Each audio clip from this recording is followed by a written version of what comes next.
on the beach on a beautiful sunny day somewhere off the coast of Florida near Hippocrates Health Institute. I get to escape for the day with a group of people, and I have my new friend Nick with me here, and we're just enjoying some sunshine.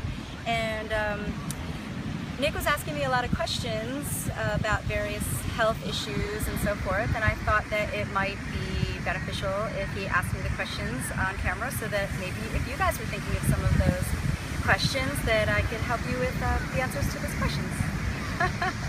So, with that being said, what do you got for me, Nick? Okay, Christine, why is a diet composed largely of raw foods? Why is it superior to a diet with more cooked foods? When you're eating food that has not been cooked or heated in any way, it is full of so many vital enzymes that your body needs in order to digest that food. Now, imagine when we're babies, we're born full of enzymes, right? That's why babies look so plump and perfect all the time and not age. But a lifetime of toxins and cooked food and just stress and all of that ages us. So when we eat the raw food, because it has so many enzymes in it, it restores almost as if we had a bank in our body. And when you're born as a baby, this bank is full of money. And over the years, we keep drawing money from this bank account. So now, until the end, when we really have no money left, and that's the end of life. So now with raw foods, it's like we're putting deposits in the bank. We're putting more money into that bank, and we're living off our interest and not the principal anymore. When you speak of this bank account, is that specific like enzymes or nutrients as well? It's both. It's certainly both. In the particular case of the bank account, I'm talking about the enzymes. And what the enzymes do, besides prevent unnecessary aging, is it helps your body to utilize the nutrients that are in the food. So for example, especially if you cook your food, you're going to lose about 50% of what is in that food nutrient-wise and protein-wise and all of the things that are important for our body to function. And when we don't have enzymes in our food, then the cooked food is a bit devalued. So when we have enzymes in our food, it helps our body to process these nutrients, to digest the proteins, and to utilize the proteins and nutrition. When going on a raw food diet, how important is it to stress what they call raw foods over living foods like sprouts, wheatgrass, etc.? Food that has not been cooked in its form raw is raw. So for example, legumes or all vegetables, they're all raw. But we all know that you can't eat a bean if you don't cook it, right? Or if you don't do something to it. So, because it would break your tooth, you wouldn't be able to digest it, so it's completely useless to your body. So you have to do something to soften that up. So when it becomes live, living foods means that there's been a process done to it called sprouting, which will enable you to access the enzymes and the nutrients that are inside of that bean, for example, and make it so that you can actually chew it. It's a process called sprouting, and I'm going to get into sprouting and how you sprout in another video.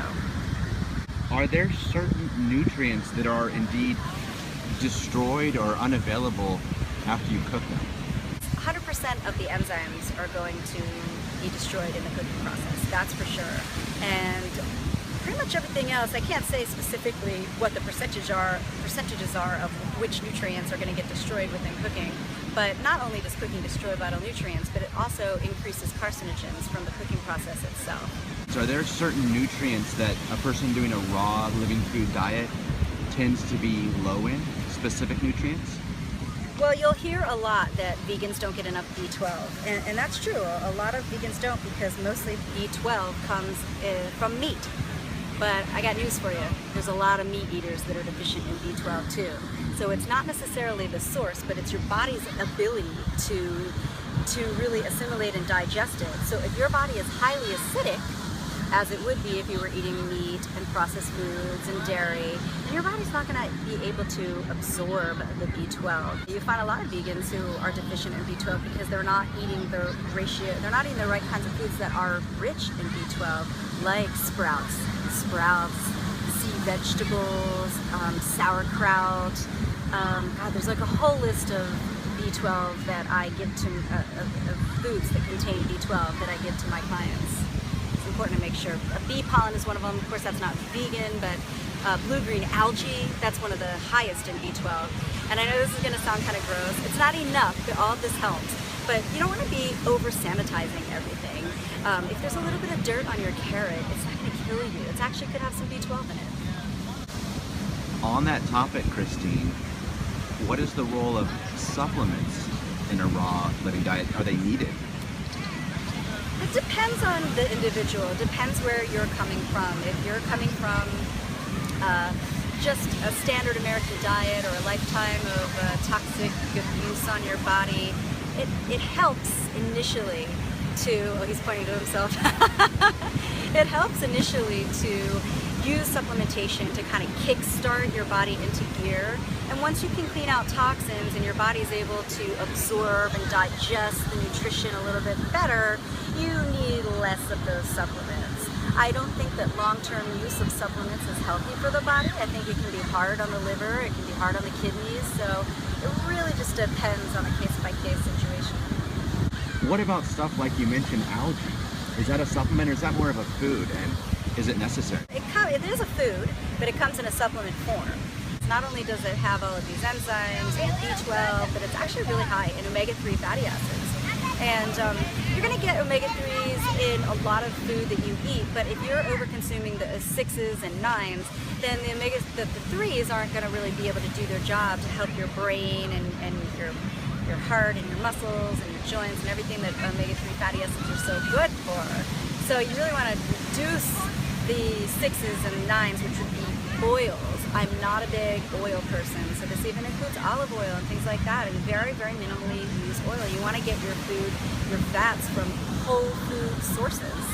I'm on a tangent here with that, but yeah, B12, omega-3 fatty acids, enzymes, there are so many, many, many benefits of blue-green algae, and it is the one thing that is not really in food. It is a food, but you do have to supplement it.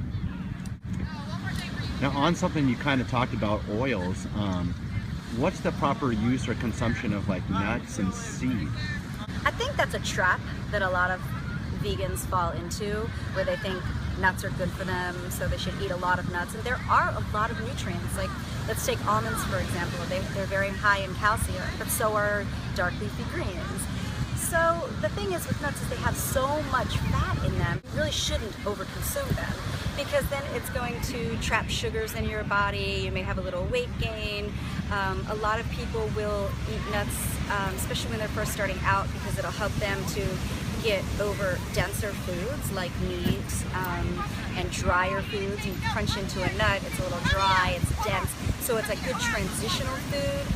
But once you get into this diet, you really don't need to be eating very many nuts. If anything, maybe 2 Brazil nuts a day, because they're so high in selenium and zinc. If you are going to consume at least a low amount of nuts, do they have to be sprouted, or is that ideal? I'm actually meant to mention that. Thank you for reminding me. So they too, so like beans, nuts, they have an exterior membrane on the nut that is indigestible to the human body. So if you were just going to eat raw nuts, going back to your question about what's the difference between raw and live, so nuts just raw that haven't been roasted or anything, or raw, you can't really eat them like that, or you might get gas. It cleans out your system, but you're not necessarily getting the nutrients that are in that nut. So you want to do the same kind of sprouting process that you would do to the beans. Hopefully I answered your questions. That was wonderful.